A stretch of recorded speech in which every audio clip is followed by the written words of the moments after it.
오늘 우리에게 주시는 하나님의 말씀은 베드로후서 2장 9절에서 16절 말씀입니다. 주께서 경건한 자는 시험에서 거짓 수출하시고 불의한 자는 형벌 아래 두셔 심판날까지 지키시며 특별히 육체를 따라 더러운 정욕 가운데서 행하며 교만하는 일을 멸시하는 자들에게는 형벌할 줄 아시느니라. 이들은 당돌하고 자긍하며 떨지 않고 영광 있는 자들을 비방하거니와 더 큰 힘과 능력을 가진 천사들도 주 앞에서 그들을 거슬려 비방하는 고발을 하지 아니하였느니라. 그러나 이 사람들은 원래 잡혀 죽기 위하여 난 이성 없는 짐승 같아서 그를 알지 못하는 것을 비방하고 그들의 멸망 가운데서 멸망을 당하며 불의의 갑으로 불의를 당하며 낮에 즐기고 노는 것을 기쁘게 여기는 자들이 정과 흠이라. 너희와 함께 연애할 때 그들의 속임수로 즐기고 놀며 음신이 가득하도를 가지고 범죄하기를 그치지 아니하고 굳세지 못한 영혼들을 유혹하며 탐욕에 연단된 마음을 가진 자들이 저주의 자식이라. 그들이 바른 길을 떠나 미혹되어 부울의 아들 발람의 길을 따르는도다. 그는 불의의 삭을 살아가다가 자기의 불법으로 말미암아 책망을 받되 말하지 못하는 나귀가 사람의 소리를 말하여 이 선지자의 미친 행동을 저지하였느니라. 이 말씀은 살아계신 하나님의 말씀입니다. 아멘. 우리 지난주에는 3.1절 100주년이라 저희들 100주년 기념 예배 메시지로 드렸습니다. 오늘 말씀은 계속 이어서 베드로전서 2장 말씀을 계속 보도록 하겠습니다. 베드로 전후서는 계속해서 말씀드리지만 전서는 이 교회를 억압하는 세상의 그 권력에 대해서 어떻게 하면 교회가 잘 적응하며 나아갈지에 대한 이야기가 쓰여져 있고요. 그 다음 베드로 후서는 교회 안에 세상이 들어온 게 있어요. 거짓 교사들의 모습이 있습니다. 이 거짓 교사들로부터 교회를 지키고자 하는 교회에 대한 충정스러운 마음을 가지고 있는 베드로의 메시지가 있게 되는 것이죠. 이 거짓 교사라 함은 지금도 교회 안에 많은 형태로 많은 모습으로 가까이 있습니다. 오늘날의 교회도 교회 바깥에서는 교회들이 우습게 여김을 당하고 또한 무시를 당하는 일들도 꽤 있고, 교회가 오히려 눈에 보이지 않게 미국이라고 하는 기독교 정신에 의해서 세워진 국가에서조차 교회가 오해되고 또한 교회가 낡은 것으로 이해되는 일들이 많이 있습니다. 그러나 그것보다 또한 더욱더 중요한 문제는 우리 안에 세상이 들어와 버린 거예요. 우리 안에 거짓 교사의 음성이 자리 잡을 수 있다는 거예요. 남들의 얘기가 아니에요. 꼭 신천지의 문제가 아니에요. 이단들의 문제가 아니에요. 내 속에 권위를 주는 생각과 말들의, 그리고 내가 하는 이 행동들의 거짓된 교사의 음성들이 우리도 모르게 들어갈 수 있다는 거예요. 교회의 참된 순수함과 본질을 지키기 위하여 우리들은 이 참된 것들을 추구해야 될 줄 믿습니다. 그러려면 영적인 분별력이 필요한데, 오늘 말씀은 그러한 교회의 참된 순수한 본질을 유지하기 위한 그 영적인 본질, 무엇가 가장 문제인가 라고 하는 이야기들이 나와 있습니다. 오늘 나타나는 거짓 교사에 대한 이야기는 다름 아닌 하나님으로부터 멀어진 자에 대한 이야기들입니다. 이 거짓 교사들이 성서에 계속 나타나는데 2장 1절에는 거짓 교사들을 어떻게 이렇게 얘기를 하냐면 주님을 부인하는 사람이라 이렇게 얘기해요. 거짓 교사들, 선지자들이기 때문에 분명히 성경을 이야기하고 말씀을 나누고 사람들에게 가르치는 권위가 있고 남들보다 뛰어난 지식이 있는 사람들일 것이었어요. 그러나 그 말씀을 가르치는 사람들이 어떻게 주님을 부인하느냐? 제가 목회를 해보고 말씀을 전하는 자니까 충분히 가능합니다. 목회를 기술로도 할 수 있습니다. 목회를 계산에 따라 할 수 있습니다. 사람을 영혼으로 보지 않을 수 있습니다. 충분히 가능합니다. 그러면서도 성경을 아는 척을 다 할 수도 있습니다. 참 두려운 일이에요. 인간의 마음이 그렇게 완악할 뿐만 아니라 교활해질 수 있어요. 거짓 선지자들은 말씀에 권위가 있었고 남들보다 더 현혹되는 말들로 사람들을 이끌을 수 있는 그러한 카리스마도 있었어요. 마치 이단의 지도자들이 다 굉장한 에너지를 가지고 굉장히 강한 사람들, 이런 사람들을 구성하는 것과 마찬가지예요. 이단 따르는 사람들이 여러분들 그렇게 바보일 것 같으세요? 거기는 알 만큼 아는 사람, 상식에 뛰어난 사람, 뛰어난 의지를 가진 사람, 세상에서는 정말로 높은 지위에 있는 사람들도 그 이단에 빠지기가 쉬운 거예요. 영적인 문제는 그런 것입니다. 그러나 이 가운데에 하나님의 권위 밑에 놓여지기보다 가장 결정적인 순간에, 가장 위험한 순간에, 그 사람이 존재가 흔들릴 때에 그 사람이 의지하는 게 무엇인가가 결정이 납니다. 그리고 그 결정은 평상시에 어떠한 곳에 무게를 실었느냐에 따라 그 관성의 법칙이 나타나는 거예요. 무슨 얘기입니까? 가장 결정적인 순간에 이익이 무엇인가, 내가 이게 손해를 안 보는 게 뭔가, 이런 것들이 우리를 움직일 수가 있어요. 하나님께서 원하시는 것이 무엇인가 보다 이익이 무엇인가가 그 생각 안 할 수 없죠. 하지만 그게 가장 중요한 그것이 될 수 있다는 얘기예요. 그러면 주님을 부인하는 것이죠. 주님을 부인한 사람들에게 나타나는 현상을 지지난주에 말씀을 나눴지만 두 가지 형태로 나타나요.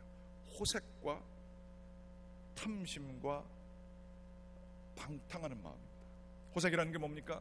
주어진 환경 안에서, 질서 안에서 하나님께서 주신 복을 누리려야 되는 것인데 자기는 질서 바깥의 사람으로 생각하는 교만한 마음이 드는 것이고, 자기의 본능에 따라 하는 거예요. 권위에 순종하지 않아도 되는 특별한 사람이라고 하는 생각을 갖게 되는 것이죠.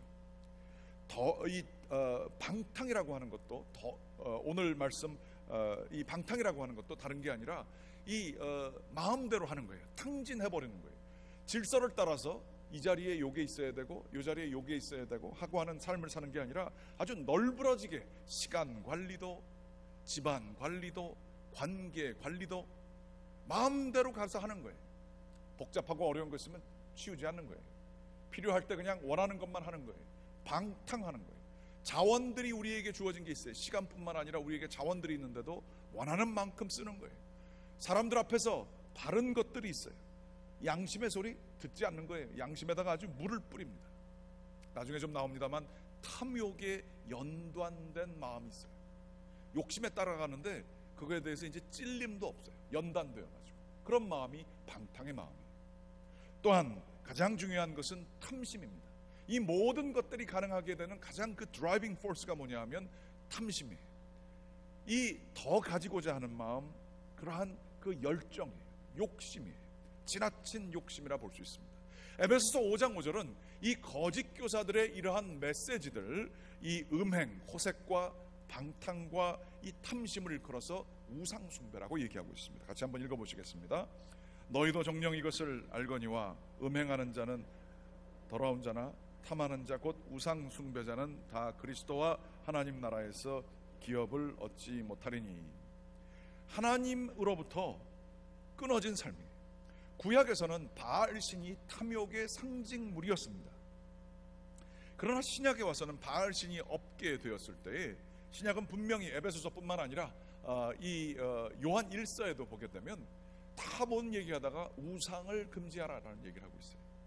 하나님의 권위 밑에 놓여지는 게 아니라 자꾸 우리들이 우상을 따라가는데 그 우상이 무엇이냐 다름 아닌 탐심이 우리의 우상이라 하는 거예요.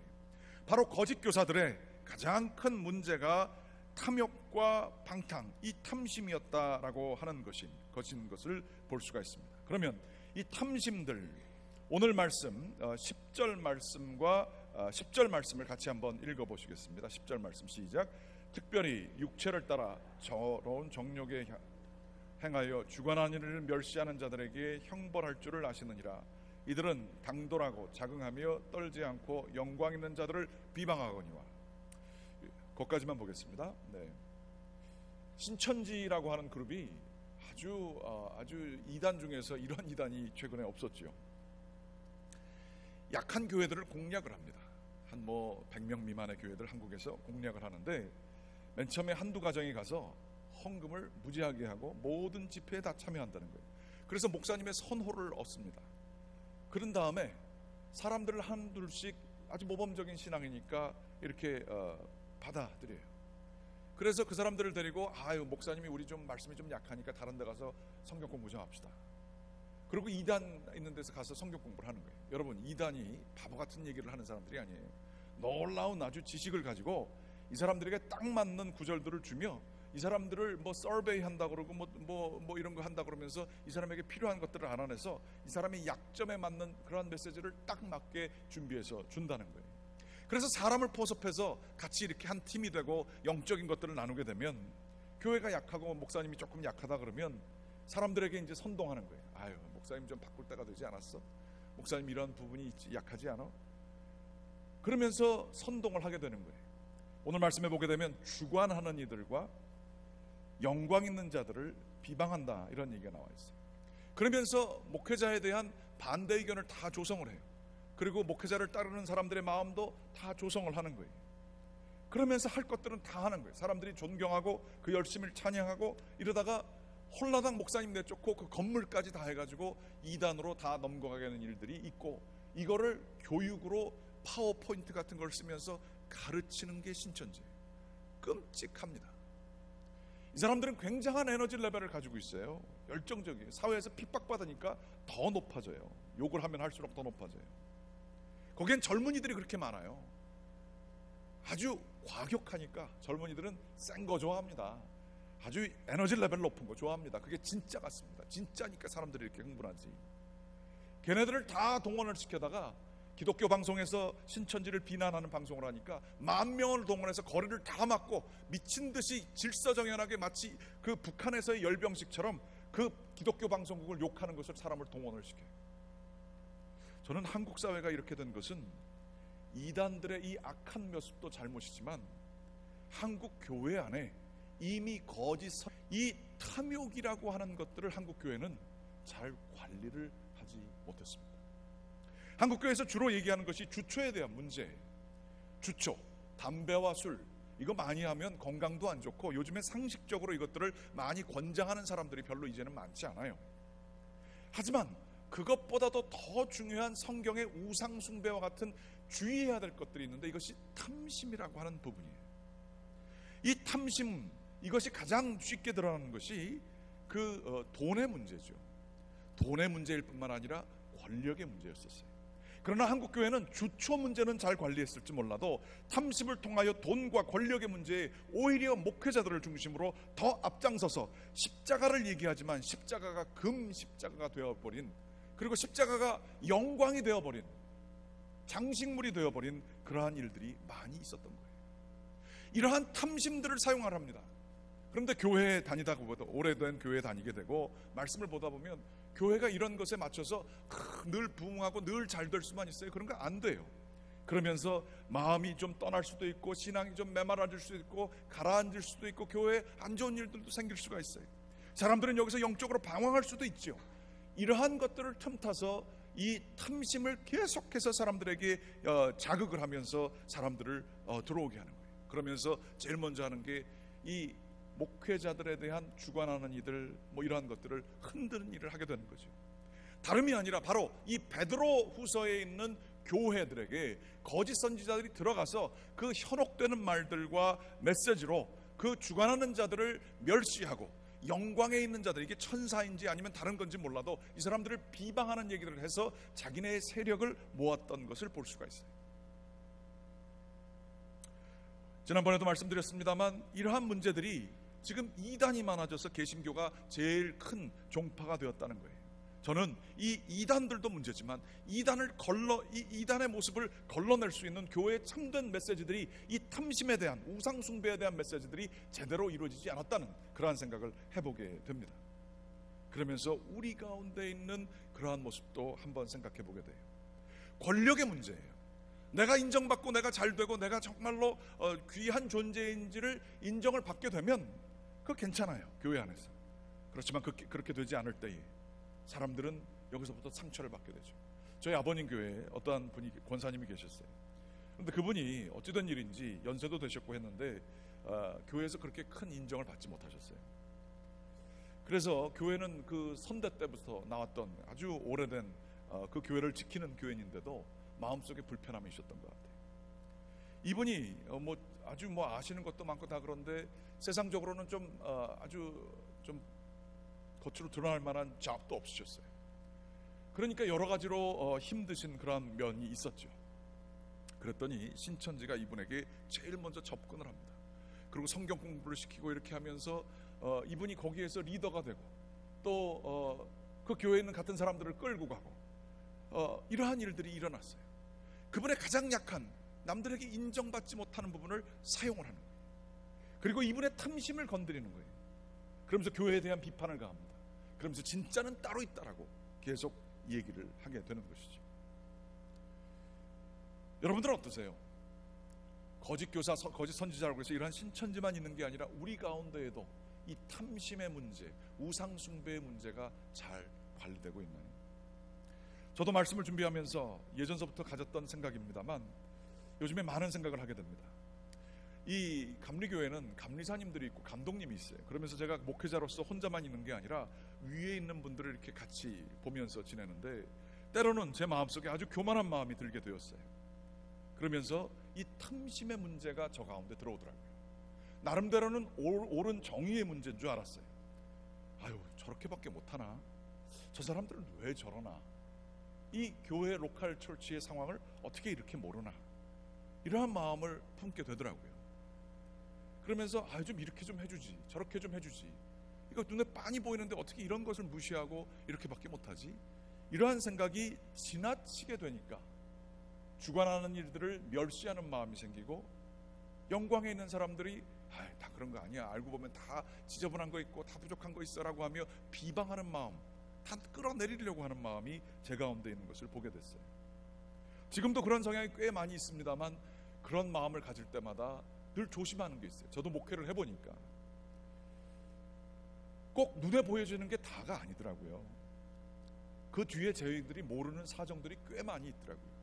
그리고 그 사람이 그럴 수밖에 없었던 전혀 모르는, 그러나 말할 수 없는 것들도 꽤 많이 있습니다. 한 사람에게는 공과 과가 있게 마련이에요. 약점도 있죠. 그렇지만 분명히 좋은 것들도 많이 있어요. 그런데 우리는 권위 있고 주관하는 자들이라고 하여서 얼마나 쉽게 이야기하는지 몰라요. 제가 그랬었어요. 그런데 제가 감리사 테이블이라고 좀 요즘에 잡 트레이닝 비슷하게 모든 지금 상황 속에 회의하는데 지금 가보는데요. 지금 마음은 전혀 달라요. 내가 이거를 감당할 수 있을까? 끝까지 할 수 있을까? 열심히 하시는 다른 분들을 보면서 참 뛰어난 부분이 있으시구나 라고 하는 마음을 갖게 됩니다. 우리가 얼마나 쉽게 얘기합니까? 권위자들에 대해서 어떻게 저런 사람이 대통령이 될 수 있나? 어떻게 저런 사람들을 데려다 쓸 수 있나? 우리는 이 권위자들에 대한 근본적인 반골 정신도 가지고 있는 것 같습니다. 그러나 우리가 아이들을 키워보지만 그 아이들은 부모의 마음을 자기가 부모가 돼서 고생을 해보지 않으면 절대 알 수 없는 것과 마찬가지 부분이 있지 않습니까? 권위에 있는 사람들뿐만 아니라 우리 밑에 있는 사람들도 우리는 얼마나 쉽게 한두 가지의 피스를 가지고 한 번에 칼날처럼 정리해버릴 때가 많이 있습니까? 이 사람 이래서 이렇게 되는 거야 라고 하며 그 사람과 관계를 끊어버리는 일들이 얼마나 많아요. 그 상황을 충분히 배려하고 그 여지를 두는 생각을 하지 않는 경우가 얼마나 많이 있습니까? 많은 사람들과 이야기를 해보지만 굉장히 뛰어나게 많은 것을 아는 분들이 있어요. 정보도 많고 통찰력도 있고. 그래서 너무 많이 알고 너무 많이 아는 아는 척하는 분들과 만나게 되면 많은 사람들이 그렇지만 대화를 하고 난 다음에 별로 그렇게 기쁘지가 않아요. 우울해져요. 그래 다 알아서 좋겠다 라는 마음도 들지만 굉장히 마음에 불편함이 생겨요. 그리고 그런 사람들과 같이 만나고 난 다음에는 하나님 생각이 별로 안 나요. 우리도 사람 욕을 다 하고 난 다음에 은혜로운 마음 잘 안 나요. 저도 해보니까 그래요. 왜 그럴까요? 그러나 여러분들 만나서 아시겠지만 겸손한 사람들이 있어요. 다른 사람 다 욕할 때 그 사람을 끝까지 배려해 주는 사람들이 있어요. 사람들에 대해서 여지를 남겨두고 사람 관계를 하는 사람들이 있어요. 충분히 화를 낼 수도 있고 충분히 그 사람을 그렇게 할 수 있는 대의 명분도 있고 힘도 있고 자원도 있을 수 있어요. 그러나 하지 않는 사람이 있어요. 마치 다윗과 같은 사람이에요. 사울왕이 자기를 죽이려고 그렇게 쫓아다닙니다. 그런데 사울왕이 가장 연약한 포지션에 다른 사람들이 이 때가 하나님께서 주신 때 아니겠느냐, 사울왕을 죽여라, 그리고 왕권을 차지해라 라고 하는 그때에 여지를 둡니다. 하나님이 세우신 사람이야, 이거 하지 못해요. 그러한 곳에는 은혜가 있습니다. 겸손한 자에게는 하나님의 은혜의 빛이 얼핏 비치게 되어 있습니다. 주관하는 자들을 멸시하고 영광 가운데 있는 자들을 비방하는 마음 속에는 탐심이 있고, 그 탐심의 끝은 어딘지 아십니까? 거짓 교사들의 끝은 다름 아니라 주님을 부인할 뿐만 아니라 자기가 신적인 권위 위에 앉으려고 하는 거예요. 여러분께서 잘 아시겠지만 농담 중에 그런 얘기가 있잖아요. 목사님들이 천국에 오는 경우가 별로 없는데 어떤 목사님이 천국에 딱 오셨답니다. 그랬더니 예수님이 딱 그 자리에서 일어나지 않으시고 딱 보시더니 하는 말씀이, 야 조심해라, 내가 일어나면 저 친구가 내 자리 차지할까 봐 두렵다, 그렇게 얘기를 하셨다고 그래요. 정말로 그래요. 말씀 가르치는 자가 이게 잘못되면 자기가 하나님인 줄 착각하게 되기가 얼마나 쉬운지 몰라요. 자기의 연약함을 다 까먹어버리고 자기가 말씀을 알고 마이크를 잡았다는 이유 때문에 얼마나 자기가 신적인 위치에 있는지 몰라요. 똑똑한 사람들도 마찬가지입니다. 많이 알기 때문에, 남들보다 더 알기 때문에 우리가 그 탐심 가운데에 가지고 있는 자원으로 신적인 위치에 가기가 쉽습니다. 재능이 있고 권력이 있고 재력이 있는 사람들도 마찬가지입니다. 가졌기 때문에 갖게 되는 아주 무서운 탐심이라는 것이 우리 가운데 주어질 수 있어요. 거짓 교사들은 그 누구보다도 영향력이 있었습니다. 사람들을 흔들었습니다. 이단들은 뛰어납니다. 그러나 거기에는 탐심이 있었습니다. 탐심이 가장 많았던 그 존재가 어떤 존재일까요? 다름 아닌 사탄이었습니다. 이사야서 14장 12절부터 14절까지 말씀입니다. 같이 한번 좀 읽어보시겠습니다. 너 아침의 아들 계명성이여, 어찌 그리 하늘에서 떨어졌으며 너 열국을 엎은 자여, 어찌 그리 땅에 찍혔는고. 내가 내 마음에 이르기를, 내가 하늘에 올라 하나님의 뭇별 위에 내 자리를 높이리라. 내가 북극 지폐의 산 위에 앉으리라. 가장 높은 구름에 올라가 지극히 높은 곳 이와 같아지리라 하는도다. 하나님의 자리에 계명성이 간다는 거예요. 그래서 무별 위에 내 자리를 높이고, 그리고 가장 높은 구름에 올라가 지극히 높은 이와 같아지리라. 하나님과 같이 되고자 하는 마음이 이 사탄 가운데 있었어요. 이 사탄을 하나님께서 어떻게 하셨을까요? 유다서 1장 6절 말씀입니다. 같이 읽겠습니다. 시작. 또 자기 지위를 지키지 아니하고 자기 처소를 떠난 천사들을 큰 날의 심판까지 영원한 결박으로 흑암에 가두셨으며. 하나님에게 하나님 하시는 일이 마음에 안 들었던 거예요. 답답한 거예요. 하나님께서 왜 이렇게 비효율적으로 하는지 알 수 없는 거예요. 내가 더 잘할 것 같은 거예요. 그래서 그 자리에 앉는 거예요. 군대에서 그런 용어가 있다고 그럽니다. 작전에 실패하면 용서가 되지만 경계에 실패하면 용서가 되지 않는다. 뭐 열심히 하다가 잘 안 될 수도 있어요. 하지만 자기가 있어야 될 자리에 있지 않게 되면 전체의 큰 그림 그리는데 자기의 뜻을 가지고 이렇게 하다가 보면 문제가 된다는 거예요. 영적으로도 마찬가지라는 거예요. 경계에 실패하면, 그 자리에 실패하게 되면 문제가 된다는 것이죠. 가롯 유다의 문제가 뭐였을까요? 예수님께서는 그의 지능과 그의 열정을 무엇보다도 보셨을 거예요. 하지만 이는 나라를 너무 사랑한다는 명목하에 예수 그리스도께서 이 로마 제국을 뒤집어 엎을 생각은 안 하시고 비폭력과 평화의 메시지와 원수를 사랑하라는 메시지, 아주 이상한 야릇한 메시지를 하면서 아주 비효율적인 메시지를 하시는 걸 보고 참을 수가 없었어요. 내가 차라리 메시아하면 더 잘하겠다. 그러면서 이 사람 못 믿겠다라고 해서 은 30냥에 팔아버리게 되었죠. 자리를 이탈한 거예요. 여러분 그거 아십니까? 한국에서 얼마 전 최고의 베스트셀러가 된 책이 있습니다. 유발 하랄이라고 하는 사람이 쓴 호모 데우스라고 하는 그 책입니다. 그 어떤 사람보다도 평이한 용어로, 그렇지만 뛰어난 인터디서플리너리, 여러 과학의 다른 면, 사회학과, 역사학과, 종교와 철학과, 그리고 여러 가지 과학적인 요소, 인류학적인 요소를 다 엮어서 이제 사람이 인공지능을 통해 하나님과 같은, 데우스라는 말이 하나님이에요. 인간이 이제는 하나님이 되는 호모 데우스의 시대가 열리고 있다. 인간의 목숨이 이제는 죽지 않게 되는 영생을 누릴 수 있는 그런 프로젝트가 구글에서 진행되고 있다. 이러한 얘기를 너무 설득력 있게 잘 썼어요. 저는 이 호모데우스라는 책에 반박하는 책을 별로 보지 못했어요. 그만큼 지식이 있는 사람이 없어요. 이 사람이 얼마나 똑똑한지 한국 사람들 사이에서는 영웅이 되어버렸습니다. 그런데 저는 다른 건 다 몰라도요, 이 사람이 하는 얘기가 낯설지 않아요. 성경에 보게 되면 아담서부터 선과 악을 알게 하는 권세를 너에게 줄 것이다 라고 하며 하나님과 같이 되고자 하는 마음이 사탄이 했던 얘기고 아담이 따랐던 얘기예요. 그 외에도 하나님의 자리를 끊임없이 뺏으려고 했던 그 탐심의 끝, 이 사탄의 운명이 성경에 끊임없이 나와 있어요. 하나님의 비효율성을 지적하며 하나님께서 뭐 이렇게 이런 것밖에 못하시냐라고 하며 세상의 풍요와 세상이 우리에게 가져다는 이익에 그것들을 왕으로 섬기는 그 수많은 이야기가 많이 쓰여져 있어요. 그리고 성경은 그것의 결말이 무엇인지를 잘 보여주고 있어요.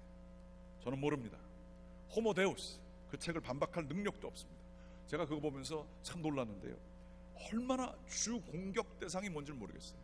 완전히 기독교에 대한 반박하는 글만 쫙 나와 있어요. 그런데 전 그거 읽으면서 하나 질문이 생겼어요. 이슬람에 대해서는 공격을 하나도 안 해요. 약간 치고 지나갈 뿐이에요. 그러고서 속마음으로 그런 생각이 들었어요. 이 사람이 이슬람에 대해서 막 욕을 기독교만큼 썼으면 이 사람의 목숨은 어떻게 됐을까? 온전하지 못했을걸요. 공격 무지하게 받았을걸요. 아마 뭐 테러를 받았을지도 모를걸요. 이 사람의 그 논리도 자기의 이익을 위해 쓰여진 게 아닌가 질문하게 돼요. 기독교에 욕해봤자 뭐 다 폭탄 들고 달아올 사람 없으니까요. 사탄이라고 하는 것 멀리 있지 않습니다. 우리 마음속에도 탐심이 생겨 우리는 하나님을 섬긴다고 얘기를 하고 우리 자신도 속일 수 있지만 결정적인 순간에 하나님 방법보다 내 방법이 가장 중요한 방법이 되게 될 때에 우리는 우리도 모르게 사탄에게 한 표 던져주고 있는 거예요. 내가 하나님이 되려고 하는 마음들이 있게 되는 것이죠. 더러운 정욕 가운데에서 행하며 주관하는 일들을 멸시하는 자들에게는 형벌이 있을 줄 아시느니라.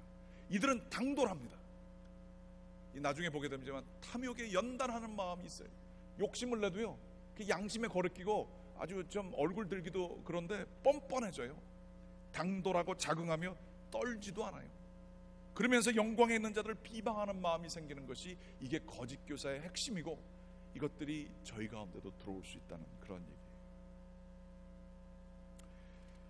교회에 대해서 이 이단 사람들이 정말로 교회를 우습게 여기는 얘기를 많이 합니다. 교회는 생명력이 떠났다고 합니다. 교회가 바빌론이라고 얘기를 합니다. 그러면서 이 교회에 있는 영성들, 뭐 이 사람 저 사람 다 있고 어디 믿음 좋은 사람도 있고 안 좋은 사람도 있고 그렇지만 이 섞여가지고 비효율적인 이 교회 구조를 아주 비난하는 사람들이 있습니다. 진짜는 다른 데 있다라고 하는 사람들이 이단에도 있지만 교회 주변에도 꽤 있을 수 있습니다. 교회를 답답해하는 열정적인 사람들도 있습니다. 이런 사람들을 이 이단들은 얼마나 노리는지 모릅니다. 자신만이 진짜라고 얘기합니다. 아니, 교회 다니는 사람들도 다른 교회 다 틀렸고 자기 교회만 옳다고 하는 사람들도 많습니다. 큰 교회들은 커서 틀렸고 작은 교회는 작아서 틀렸고 자신만이 진짜라고 얘기하는 사람 참 많습니다. 심지어 이단을 경계하는, 이단을 마치 걸러내는 사람 같은 사람들인데도 이단에 대해서 막 욕하는데 이 교회도 이단성 있고 저 교회도 이단성 있다라고 얘기하며 자기만 맞는 것처럼 얘기하는 사람들도 많이 있어요. 이것도 또한 탐심입니다. 어떻게 자신만이 오를 수 있겠어요? 어떻게 자신의 교회만이 진리만이 있을 수 있겠어요? 자신의 교단만이 어떻게 진리가 있을 수 있겠어요? 겸손해야 합니다. 양면을 봐야 합니다. 그거 말고 다른 사정도 볼 수 있어야 됩니다. 교회는 하나님 예수 그리스도께서 자신의 몸으로 디자인하신 예수님의 뜻입니다. 교회를 해하고 다른 교회들을 우습게 여기는 모든 행위들은 비록 약한 교회가 있을지언정 교회 자체를 우습게 여기고 자기만이 옳다고 하는 것들은 그 속에 거짓 교사의 영이 있는 것입니다. 이단을 걸러내는 사람들도 마찬가지입니다. 이단 하면서 자기만이 옳다라고 얘기하는 것 가운데는 큰 문제가 있을 수 있어요. 그러니 얼마나 어려워요. 뭐 이단 걸러내는 사람도 못 믿겠고 다른 것도 못 믿겠고, 그러나 믿을 게 있어요. 말씀을 믿을 만해요. 깊은 말씀의 세계 속에 들어갈 필요가 있어요. 그 어느 때보다도 성경은 선명하게 베드로후서에서 얘기하고 있어요. 그 속에 탐심이 있는가 없는가를 보라는 거예요. 겸손이 있는가를 보라는 거예요. 결정적인 결정을 하게 될 때에 하나님의 모습을 따르려고 하는 모습이 있는가를 봐라. 성경은 선명하게 이야기하고 있습니다. 이들의 운명은 어떻게 됩니까? 12절에 보게 되면 이런 말씀이 있어요. 이 사람들은 본래 잡혀 죽기 위하여 난 이성 없는 짐승 같아서 그 알지 못하는 것을 비방하고 그들의 멸망 가운데서 멸망을 당하며, 여기서 그들을 이성 없는 짐승이라고 하면서 뻔뻔하고 뭐 이랬던 권리에 잡혀 죽으려고 하는 이러한 짐승이라고 얘기하는데, 어떤 분은 그런 얘기 하시더라고요. 이거 짐승 욕하는 얘기다. 짐승들은 자기 욕심 채우고서는 더 이상 가지지 않는다는 거예요. 심지어 오늘 말씀 속에 참 재밌게도 15절 16절에 보게 되면 발람의 얘기 속에 짐승은 봤지만 이 선지자는 못 본 거짓 선지자의 얘기가 있습니다. 같이 15절 16절 말씀을 같이 읽어보도록 하겠습니다. 읽겠습니다. 시작. 그들이 바른 길을 떠나 미혹되어 부올의 아들 발람의 길을 따르는도다. 그는 불의의 싹을 사랑하다가 자기의 불법으로 말미암아 책망을 받되 말하지 못하는 나귀가 사람의 소리로 말하여 이 선지자의 미친 행동을 저지했느니라. 발람이라고 하는 선지자는 말이에요, 아주 존경받는 선지자였어요. 그래서 모압 사람들이 이 사람의 선지자의 권위를 사용해다가 자기네가 옳고 이스라엘이 틀렸음을 얘기해 줄 것을 원했어요. 발람이 맨 처음에는 거절을 계속합니다. 그러다가 돈에 넘어가서 아주 간곡하고 간접적인 방법으로 이 모압을 응원해 주게 됩니다. 이 발람이 거짓 선지자의 역할을 하게 된 것이죠. 재물 때문에. 이랬을 때에 이 발람이 자신이 타고 다니는 동물에게 욕을 먹는 얘기가 나옵니다. 민수기 22장 27절부터 29절이에요. 같이 한번 읽어보겠습니다. 시작. 나귀가 여호사 사자를 발람이 노하여 자기 지팡이로 나귀를 때르는지라 여호와께서 나귀 입을 여시니 발람에게 이르되 내가 당신에게 무엇을 하였기에 나를 이같이 3번을 때리느냐. 발람이 나귀에게 말하되 네가 나를 거역했기 때문이니 내 손에 칼이 있었다면 곧 너를 죽였으리라. 이게 아주 해학적인 재밌는, 성경에서 나온 제일 재밌는 내용 중에 하나예요. 발람이라는 선지자가 좁은 길을 가고 있는데 거기 여호와의 사자가 있었어요. 발람은 못 봐요.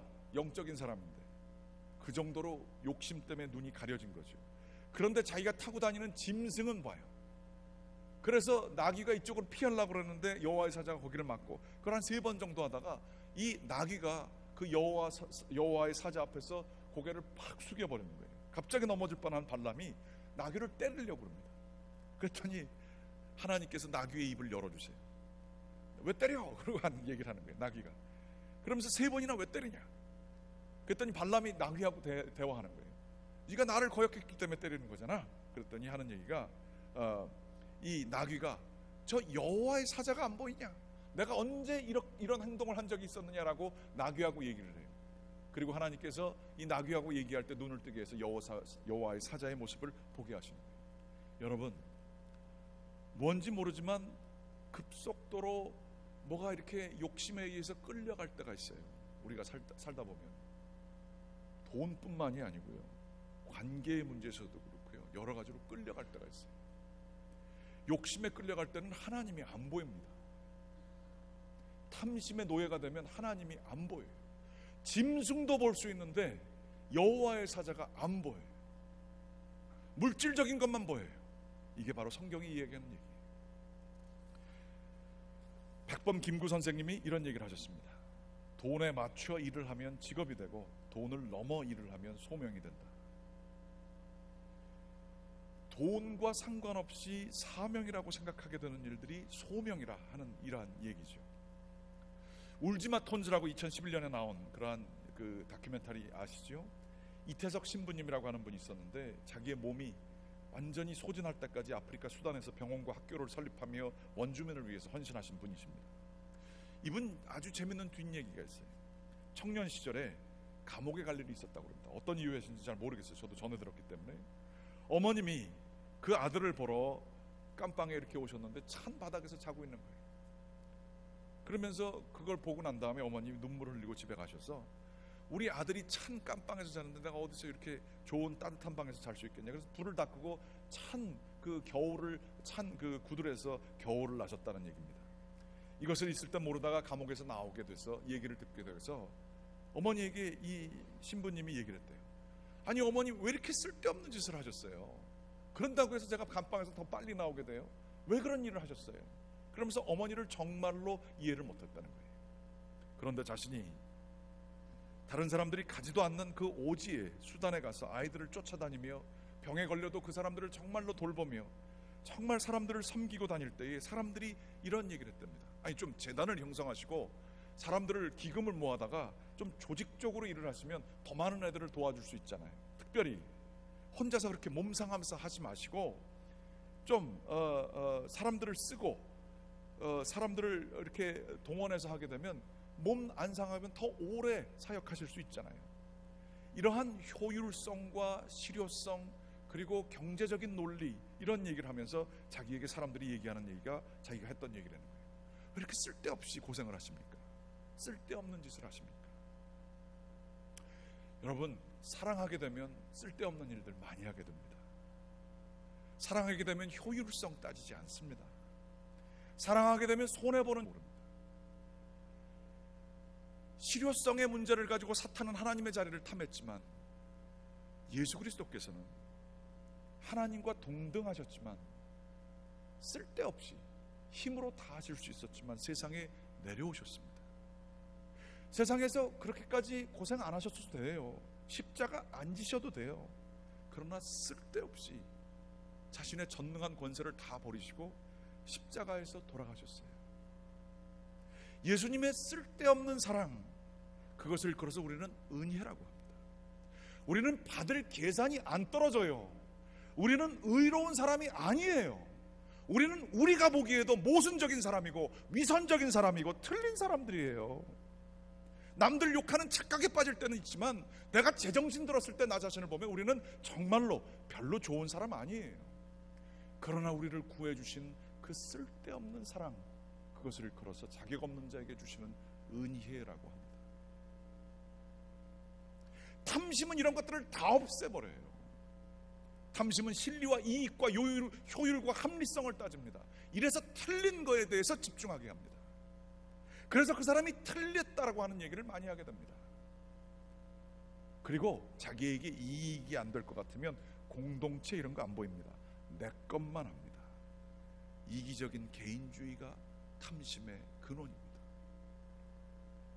예수 그리스도는 자기의 목숨을 바치시기까지 자기가 모르는 우리들을 위하여 목숨을 바치신 분이십니다. 그분의 쓸데없는 그러한 일들을 통하여 가장 비효율적인 방법으로 예수님께서는 우리를 구원해 주셨습니다. 이 사랑을 받은 자들은 탐심에 빠질래야 빠져서도 안 됩니다. 사람을 한 칼에 벨 수 있을 때에도 배면은 안 됩니다. 여지를 둬야 됩니다. 바보 같은 사랑을 기꺼이 할 수 있어야 됩니다. 손해보는 일들을 가끔은 좀 할 수도 있어야 됩니다. 관계에 있어서도 욕을 먹어도 먹을 때 있어도 괜찮습니다. 하나님만 아시면 괜찮은 거죠. 우리 가운데에 탐심이 우리를 지배하지 않게 되기를 원합니다. 세상의 효율성과 합리성과 경제적인 논리를 가지고 모든 것들을 판단하는 너무 똑똑한 자들이 되지 말고 어리석은 가운데에 주님 가운데 어수룩하게 거하게 되기를 원합니다. 그래서 어리석은 자들을 택하사 지혜로운 자들을 어리석게 만드신 하나님의 신비로운 경륜을 경험하시는 여러분들 되시기 바랍니다. 가난한 자를 선택하시사 부한 자들을 불쌍하게 가난하게 만드시는 주님의 능력, 약한 자들을 택하시사 주님께서 강한 자들을 약하게 만드시는 그 신비한 주님의 반전에 여러분들 배팅하시기 바랍니다. 진리는 거기에 있습니다. 사순절 모든 사람들은 실효성을 얘기를 할 때에 우리는 쓸데없는 일들을 하게 되기를 원합니다. 성경 그거 그냥 대충 보면 되잖아. 우리는 쓰게 되기를 원합니다. 사순절 밥 먹으면서 정신 차리고 기도해야지. 금식을 왜 해? 새벽 기도 그거 하고 나면 하루 종일 힘든데 그거 왜 해? 쓸데없는 일, 주님의 은혜 가운데 거하는 일 가운데 거하셔서 하나님께서 역사하시는데 채널이 되시도록 자신을 내어주시는 저와 여러분 되시기를 주님의 이름으로 간절히 기원합니다. 기도하시겠습니다. 하나님 감사합니다. 주님 저희들을 불러주셨습니다. 주님의 은혜 가운데 거하게 되길 원합니다. 교만하고 탐심 있는 자들 되지 않게 되기를 간절히 기원합니다. 하나님 저희의 영이 저희도 모르는 사이에 참 부족한 길을 가게 됩니다. 주님 안에 거하게 해주세요. 주님 은혜를 사모하게 해주세요. 저희 마음속에 부드러운 마음 허락해 주세요. 예수 그리스도